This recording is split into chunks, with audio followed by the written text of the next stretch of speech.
বাইরে বৃষ্টি পড়লেই হচ্ছে আমাদের বাঙালিদের মনের মধ্যে শুরু হয়ে যায় হচ্ছে খিচুড়ি খাওয়ার একটা আমেজ। আসলে বৃষ্টি পড়লে সবাই একটু খিচুড়ি খেতে চায়, ঝাল ঝাল কিছু। সেটা গরু দিয়ে হোক, মুরগি হোক বা ইলিশ মাছ হোক, সবাই বৃষ্টি পড়লে একটু খিচুড়িটাই খেতে চায়। আজকে আমরাও ভেবেছিলাম বাসায় খিচুড়ি রান্না করব, কিন্তু ফ্রিজ খুলে দেখি যে ফ্রিজের মধ্যে কোনো মুরগির মাংসও নেই, কোনো গরুর মাংসও নেই। তো আজকে আর এই জন্য খিচুড়ি রান্না করা হয়নি। একদমই সাধারণ সাদামাটা খাবার করা হয়েছিল। আলু ভর্তা, বেগুন ভাজি, ডালের বড়া, ডাল চচ্চড়ি, সাথে ছিল এক্সট্রা হচ্ছে একটা পোড়া মরিচ আর ছিল হচ্ছে পেঁয়াজ। এটা খেতে যে এত মজা লেগেছে এটা আমি আপনাদেরকে কোনোভাবেই বোঝাতে পারবো না। আমার ডালের বড়া, আলু ভর্তা এগুলা ভীষণই পছন্দের। আর বৃষ্টির দিনে সবাই আজকে খিচুড়ি খেলেও আমরা খেয়েছি হচ্ছে এই আলু ভর্তা, ডাল ভাত। এটা আজকে খুবই মজার খেয়েছি।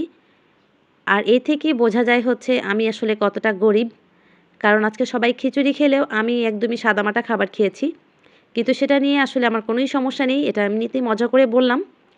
তো আপনারা কে কী দিয়ে আজকে লাঞ্চ করেছেন অবশ্যই কমেন্ট করে জানাবেন। আর দুপুরবেলা হচ্ছে এরকম বৃষ্টির মধ্যে ইলিশ খিচুড়ি খেতে কেমন লাগে সেটাও জানাবেন। আর আজকে এই বৃষ্টির মধ্যে আমার খুব খেতে ইচ্ছে করছিল ইলিশ খিচুড়িটা, কিন্তু খেতে পারলাম না বলে একটু আফসোস হচ্ছে। তো আজকের মতো আল্লাহ হাফেজ সবাইকে।